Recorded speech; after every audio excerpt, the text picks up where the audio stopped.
Welcome back to Let's Talk to Animals. My name is Shannon Petz. I'm an animal sensitive and an intuitive, a Reiki master practitioner for pets and their people, and an animal communication teacher with animallovelanguages.com. However, for our purposes today, I am serving as your friendly neighborhood hostess and guide for the Let's Talk to Animals podcast, where we unpack, uncover, and discover together all that there is to learn about interspecies communication and conversation. What's on the conversational docket today? Well, I decided it's time to talk about what it's really like to live with your reincarnated pet. So let's dive in. Now, for those of you who've been a part of Let's Talk to Animals for a while, you know that I am living with not one, but two reincarnated pets. I have shared their individual stories in much greater detail in other podcast episodes. You can take a look back through the archives for how Mr. Pearl became Petal and the glorious story of my reincarnated soul walk-in box turtle, Bruce, who became Io. So you can enjoy those episodes at another time, but I get a lot of questions from my one-to-one pet parent clients and my animal communication students about what is it really like day to day living with your reincarnated pet. And isn't that just the question to end all questions, right? So that's what I'm tackling for you today, speaking from my personal experiences as well as my observations and my case files, helping you reunite with your reincarnated pets through the joyful reunion. And the first thing that I can share about what it's like to live with your reincarnated pet is it's the same yet different. So let's unpack that a little bit. After all, when we go through the process of reuniting with our reincarnated pet, we are looking for certain signs, certain hallmarks. We gather a packet of clues. I can help you do that if you are in your heart longing for your reincarnated pet to return to you and you're not sure exactly how to go about it. I have a free resource guide.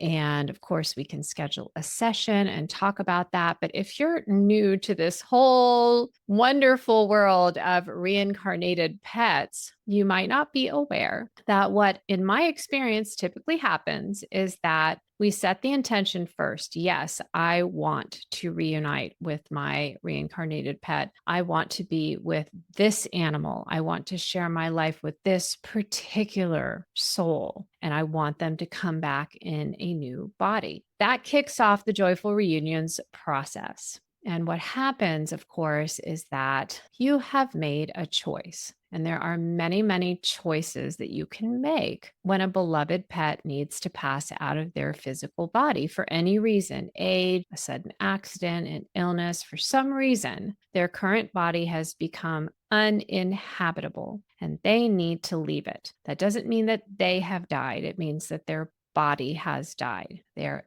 energy is still sentient, aware, and just as alive, in fact, perhaps more alive than it ever was while it was contained within the physical 3D body. So you have made a decision that you are searching for a particular soul, a particular being, what I call a particular energetic signature, a heart print, someone that you will recognize, someone who will recognize you. This is very different from the process of choosing to adopt a new pet, a different energetic signature, a different soul occupying a new body. It's very different from the choice that some bereaved pet parents make to clone their pet using DNA from the previous body. It's very different than the choice some of my pet parent clients have made to not get another animal because of whatever their personal reasons or life circumstances may be. You have many, many choices. You can also volunteer with animals as another fulfilling way to have that interspecies contact. But no, you have not chosen any of these options. You have chosen pet reincarnation. Congratulations, because guess what? You've just signed up for a soul awakening. You probably didn't realize that when you said, yes, I want the pet reincarnation option. You check that box. You probably didn't realize you were signing up for a soul awakening, an evolution from 3D to 5D consciousness, and a crash course in the energetics of what Einstein called the law of conservation of energy, which basically states that energy is neither created nor destroyed, but it can be and it is transmuted and transformed. So, what's really going on behind the scenes when you check that box that you want your pet to come back, and they also check that box on their side that they want to come back and come back specifically to you in a new body? What you've signed up for is a crash course in physics. Yay, quantum physics. The law of conservation of energy, the energy that was your beloved pet in their last body is now going to be your beloved pet in their new body. And your mission, if you choose to accept it, is to recognize that unique energetic signature, that unique energy that was them in their last body and will be them again in their new body and is them right now in their etheric form. Your challenge is to recognize them. So, what happens when I was talking about those little packets of clues is whether you do this on your own, I did this on my own. Of course, I am a trained animal communicator, so I'm able to send and receive two-way telepathic and intuitive messages with animals. And so I've been able to navigate this process within myself for myself. But often what happens is you'll hire someone like me who can help you make that telepathic and intuitive connection with your pet in their etheric body, in their life between lives, as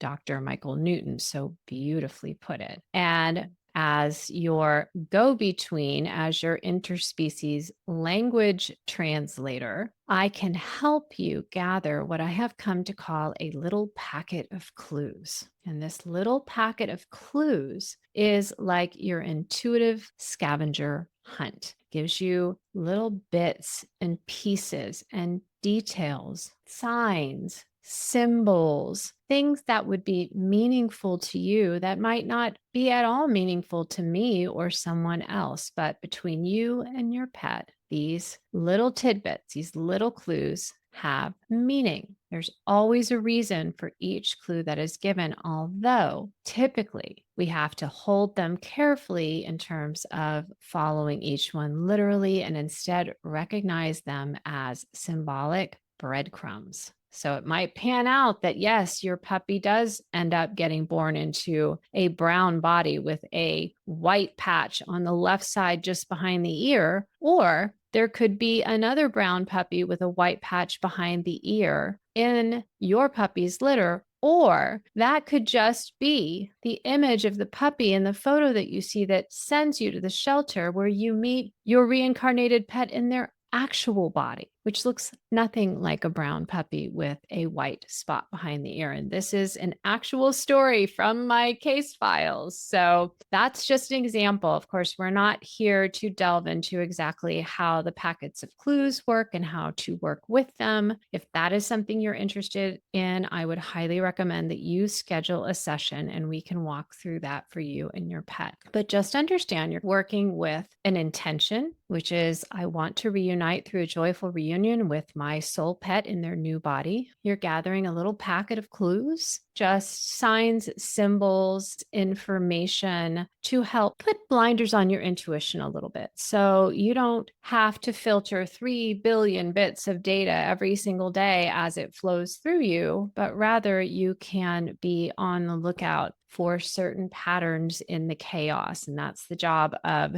your reticular activating system. And it's the foundation of how manifestation manifesting works, and manifesting is a huge part of pet reincarnation. And I teach that inside Animal Communication Adventure. So if you're interested in that, it's absolutely a passion of mine to teach the mechanics of how all of this comes together. But back to our topic today, which is what it's really like to live with your reincarnated pet. You have basically said yes to a scavenger hunt, an intuitive scavenger hunt. And at the end of that scavenger hunt, you have the joyful reunion with your soul pet. And so, yes, there will be some things that will be very familiar, the same. Recently, I talked with one of my pet parent clients who just met her soul pet in their newly reincarnated body. And she said, one of the ways that I knew is because the only dog I've ever had that nipped at my heels right from puppyhood was my reincarnated dog. And in her last body, she did this. And in her new body, she does this. So it's not always the traits that you remember with the most fondness that they will use to let you know, yes, it's really me, mom or dad or guardian. There will be little things and sometimes big things that are just the same. Another one of my recent joyful reunions, my pet parent client actually brought a toy that had belonged to her reincarnated pet in his last body. She brought the toy, and when she rolled it towards the puppy she thought was her reincarnated pet, he jumped on it and wouldn't let it go and would not share it with anyone else. And so you can see they might play with the same favorite toy. They might curl up in the same way when they go to bed. They might nip at your heels. They might have so many different characteristics that you recall from your last incarnation together. But there will also be differences. This is so key. In fact, if I had to sum up what it's really like to live with your reincarnated pet, really like day to day brass tacks, plain speak here,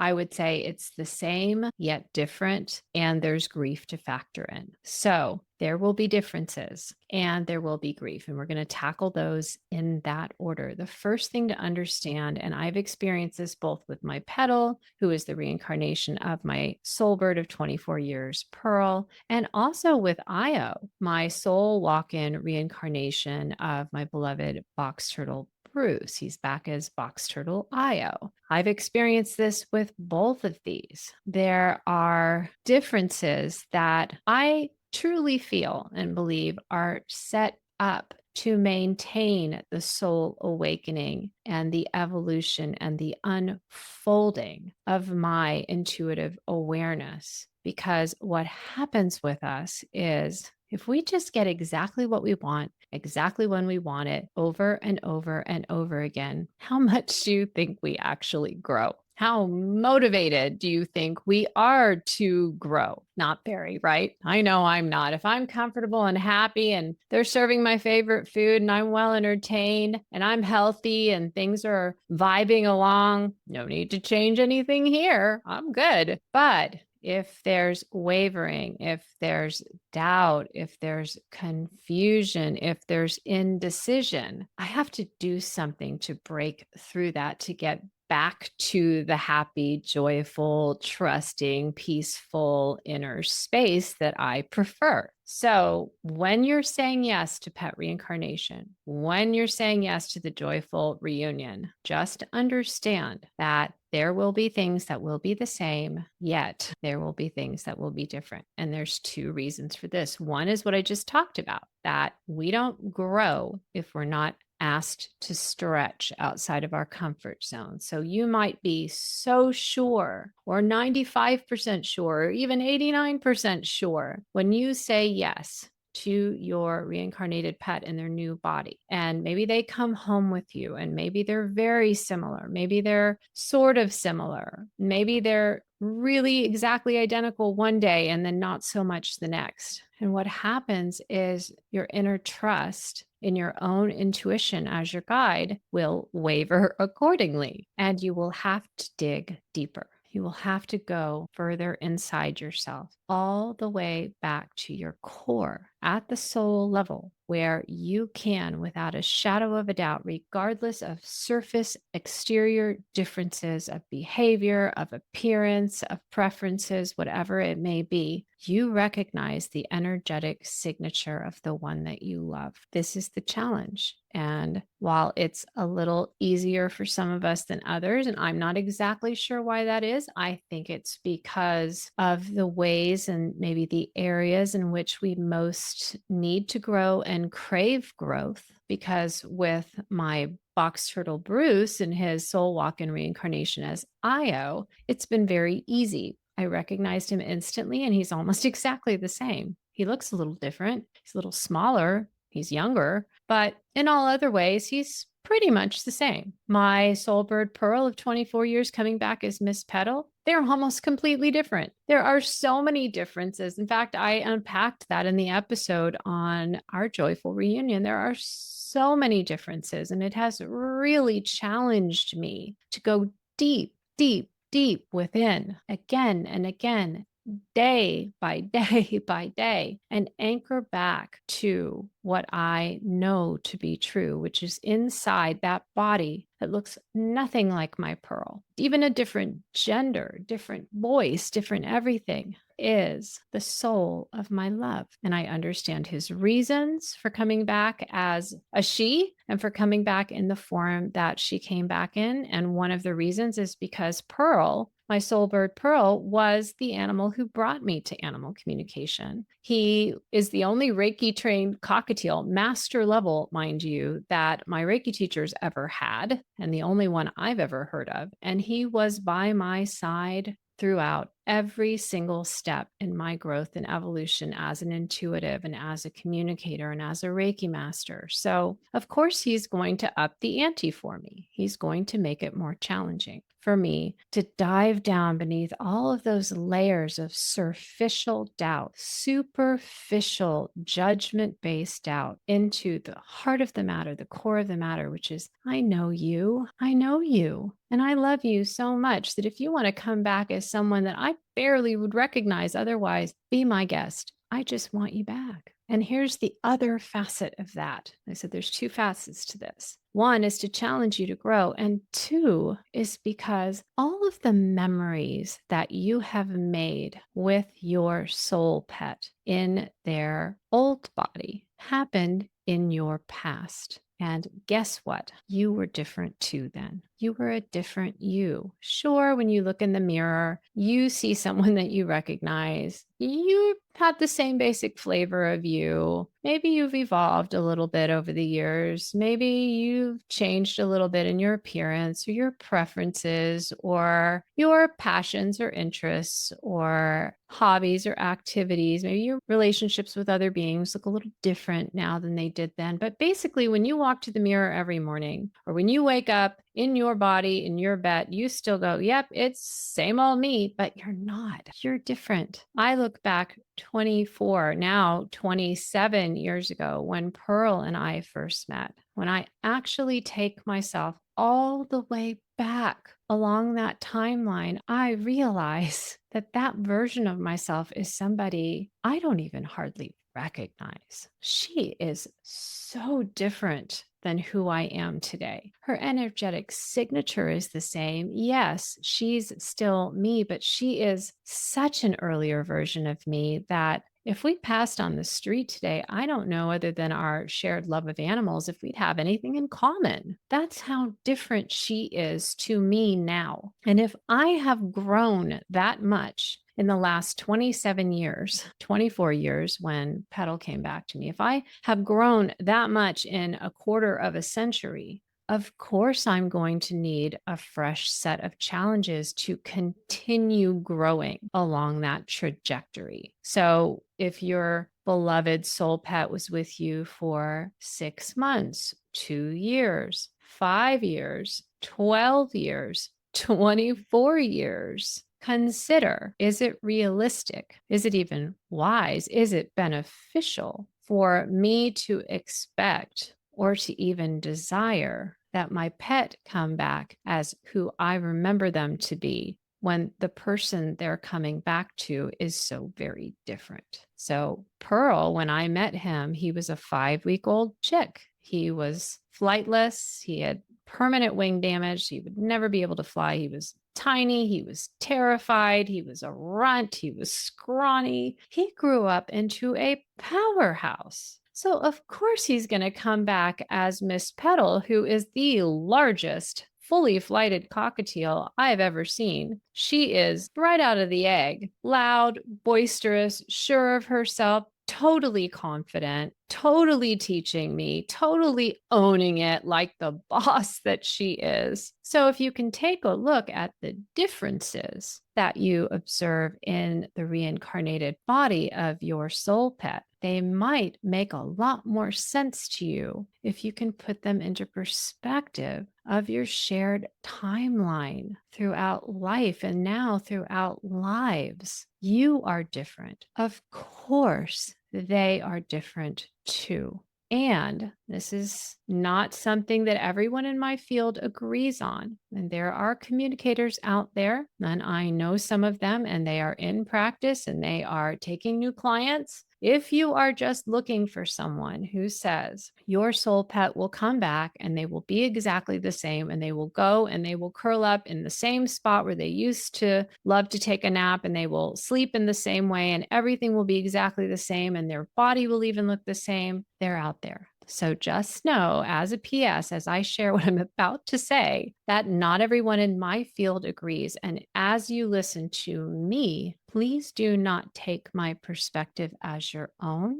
Try it on for size. See what resonates for you. I am offering you my insights from the hundreds upon hundreds of conversations I've had with animals in all stages of life and between lives and reincarnated life. And I'm sharing what I have experienced, what I have learned from my teachers, these beautiful animals who've been willing to talk with me. So, what I say may or may not land. And I just encourage you to try it on for size and use it as inspiration to find your own truth.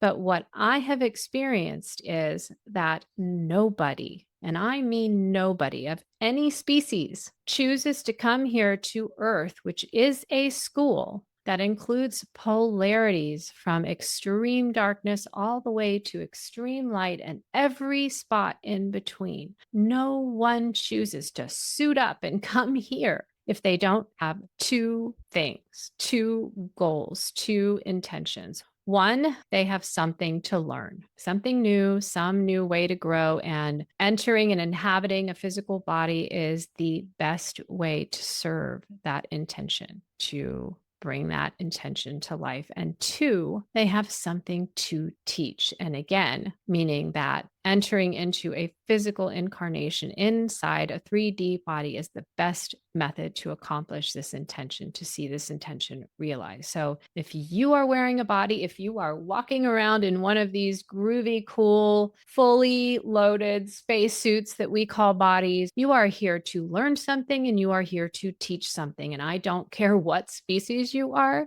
That is my truth. That is my reality based on what the animals have taught me. And that includes especially reincarnation, because when we have that soul bond at that deep level where we don't want anyone else, we want one another, then we always have some new way in which we can grow and evolve and recognize that sometimes it's even in our own growing, our own learning, our own evolution that we effortlessly teach. That quote from Marianne Williamson about who are you to play small when you shine your light brightly, it gives permission to others to do the same. If that isn't teaching, learning and teaching, I don't know what is. So the animal who comes back to enjoy a new set of adventures with you through pet reincarnation in their fresh new body, whether it's very early in life, whether it's a soul walk-in into an adult body or even later in life, those mechanics aside, they are coming to learn and grow, and they're coming to teach and share. That is what I have experienced. And so, even though there are perspectives that say, well, animals are perfect, why would they ever come here and choose lives of loss or loneliness or fear or abuse or suffering? And I recorded an entire podcast episode on that very question that you can take a listen to. It's earlier this season. You can search that out. But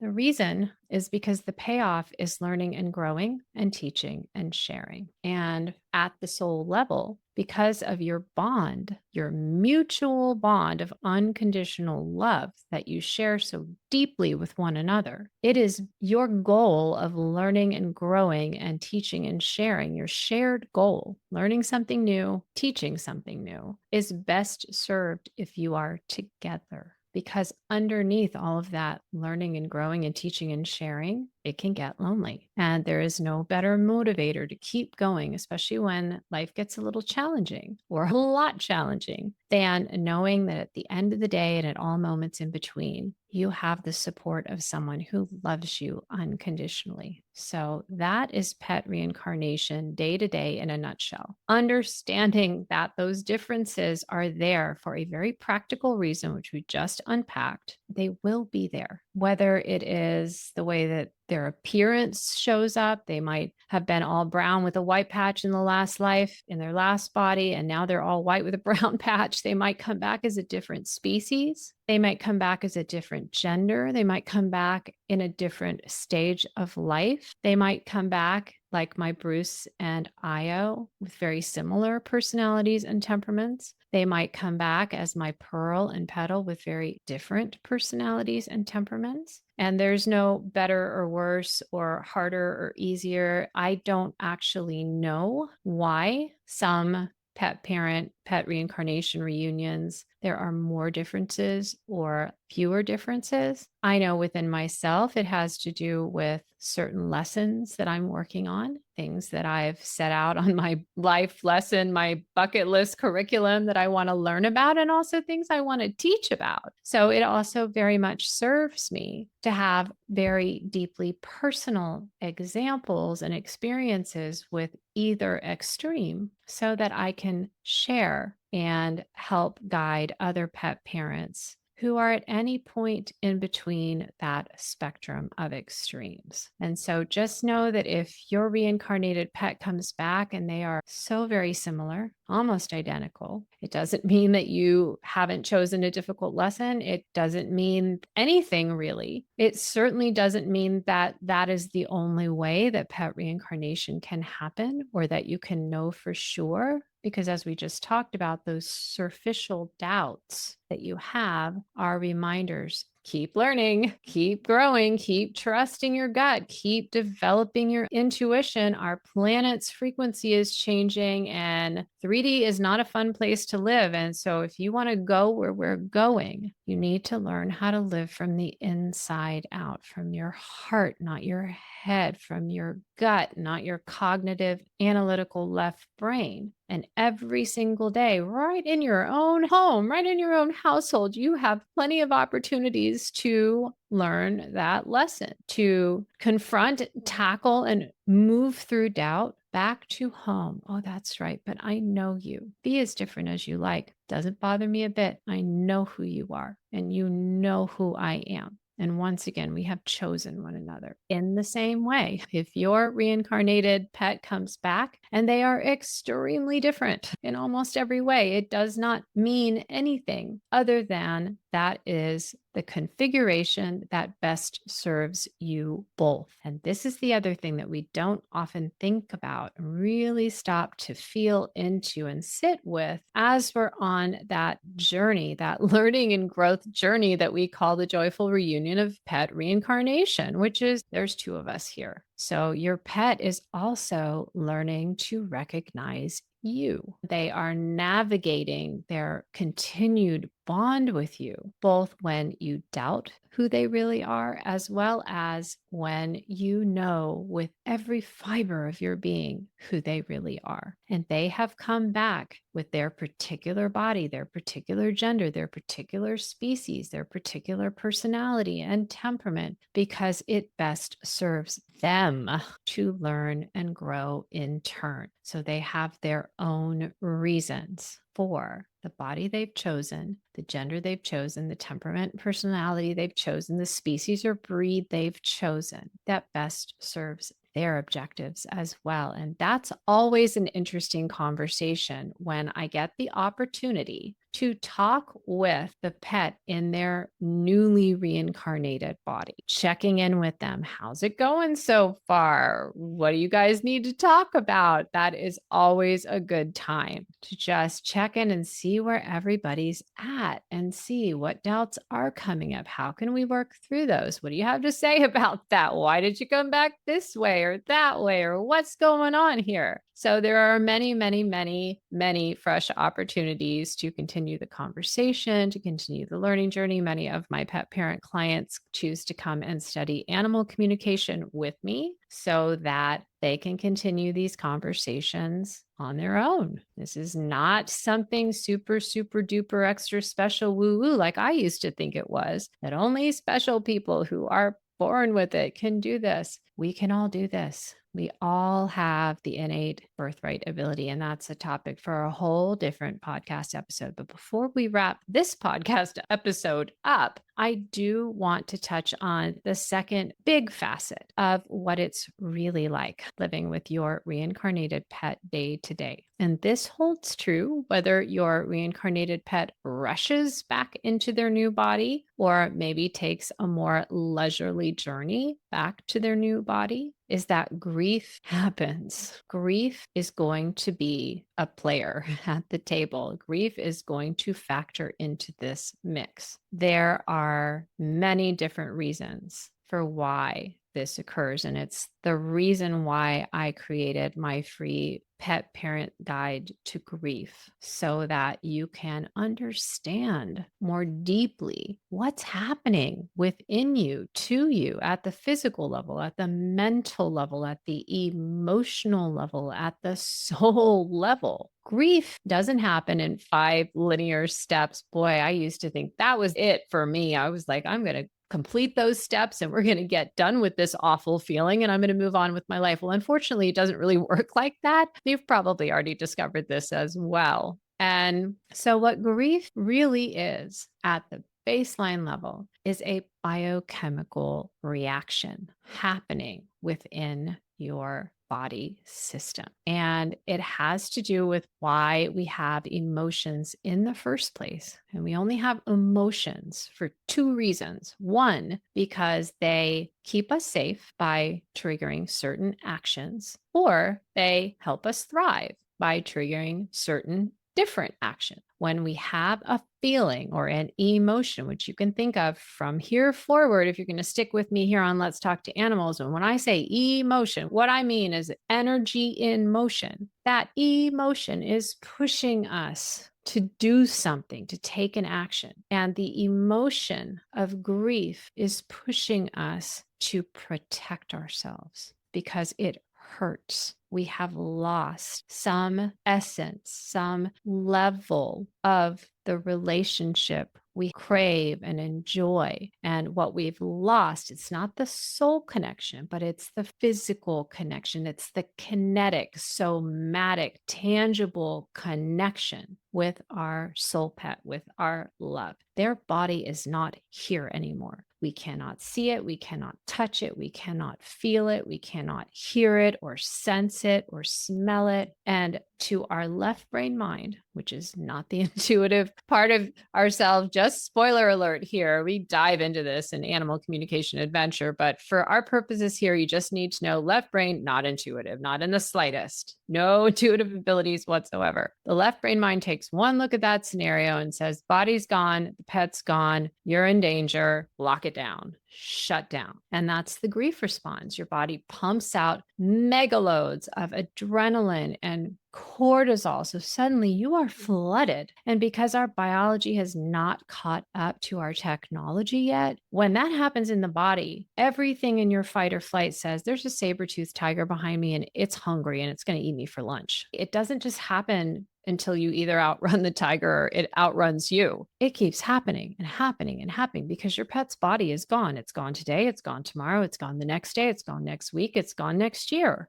Grief is a self-perpetuating cycle because our original biochemistry that's supposed to protect us in times of discomfort, of which grief is an extreme form, has basically malfunctioned because it doesn't know what to do with death and loss. That's not the same as a saber-toothed tiger, but the tiger's as close as it can come to a match. And so it just keeps pumping out more adrenaline and more cortisol that just keeps you stuck in fight, flight, or freeze. And in my experience, it usually takes 3 to 4 weeks, not hours, not days, but weeks, sometimes a little bit longer, for your biochemistry to get the message that there is no tiger. Nobody's coming to eat you. You didn't die yesterday. You didn't die last hour. You didn't die a minute ago. You're not going to die now. And suddenly your body is able to start processing out all that excess adrenaline, cortisol, all of the lingering toxicity that those hormones have created as they built up in your body, the dehydration, the sleeplessness, the overwhelm of the grief experience. And you finally start to come to after 3 to 4 weeks. Sometimes it can take a few months before this happens. And it has everything to do with the particular type of experience that you had with your pet at their end of life transition and the things that led up to that and your temperament and other things that are going on in your life. So it's not to say that if you're not done in 4 weeks, there's something wrong, but just understand that that grief process takes time. My petal came back to me in 2 months, almost on the dot. And so I had just lost my soul bird of 24 years together, joined at the beak. I raised him, syringe fed him from a 5-week-old chick. And 2 months later, he's back as Petal. Was I still grieving? More than I can even express. The day Petal came home, I went out in the backyard and sat by Pearl's grave and I cried. It's very, very hard. So it's not always optimal to rush into pet reincarnation. We need to give ourselves a little time to get through the grief firestorm. Now, I want to be clear. This does not mean that you need to wait 3 or 4 weeks or until your grief is a gleam in the eye before you can talk with your pet. They are ready right away. This is another area of somewhat controversial disagreement in the intuitive field, but in my experience, the animal's soul is immediately available, and their first priority is to check on their love, you, to reconnect. My Pearl broke through my grief that very afternoon, and it was very sudden, very unexpected, very chaotic. He broke through that very afternoon, gave me very clear instructions for exactly what his plans were to come back. And I, again, share that story in a different episode on my story of how Pearl became Petal. So you can look that up. But the animals are always available. So it doesn't mean that you have to wait that long to talk with them, but it can be helpful to add in a little lead time for that grief firestorm to ease so that you can hear yourself again. You can breathe again. You've got enough detoxification. You've gotten that cortisol out of your body. So you are rehydrating. You are reoxygenating. You are returning to a baseline healthy level of functioning. Nobody's coming today to eat you for lunch. That's a pretty good feeling. So we've got that grief going on, and it can last for some time. And one of the primary reasons it can last for some time is because we don't recover from grief. Another unpopular opinion, we don't recover from grief. We don't even heal from grief. We evolve through grief. Grief, in removing that primary relationship, or at least the body thereof, in removing our tangible access to the body, the physical presence of the one we love, it changes us forever. We will never be the same as we were a moment ago, whether it was a peaceful, even joyful passing, whether it was even wished for because our pet was suffering and we wanted that to end, we're forever changed. Something has happened that can never unhappen, and it has changed us profoundly. And so there's not just a grief for your pet, but there's a grief for you because you've got to get to know yourself all over again. You've got to meet yourself as you are now. And as you re-meet yourself, you will discover somebody stronger, braver, wiser even than you suspected was there. But this takes time. Going through the grief process itself and not dying from it. There is such a thing as heartbreak syndrome. I've had more than one of my pet parent clients tell me that they had to go to the hospital, to the emergency room, because they thought they were dying. Heartbreak syndrome happens when the hormonal dysregulation triggers heart attack like symptoms, but it is emotional. It's about that energy and motion through the body. And you don't know that you're not having a heart attack. And even the doctors don't know until they take a look after the fact. What happened? So be mindful of the challenge that you have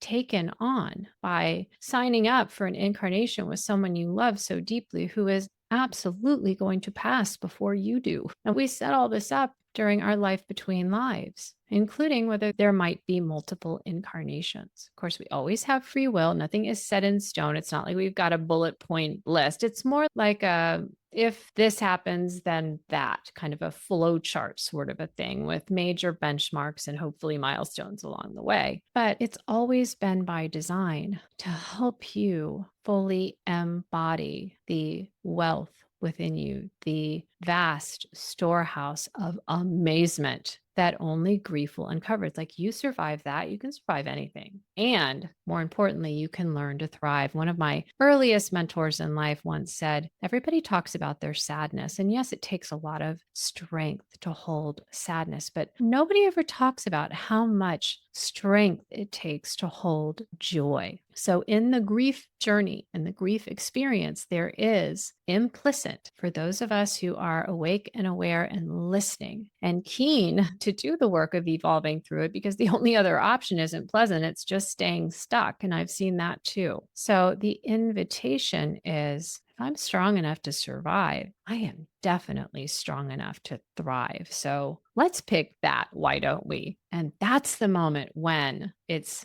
the right time to begin pondering pet reincarnation. And I will talk about that in a different episode because this one has gone long enough. And I do like to keep my episodes to a reasonable time frame. So just understand, life with your reincarnated pet is going to be the same, yet different, plus grief.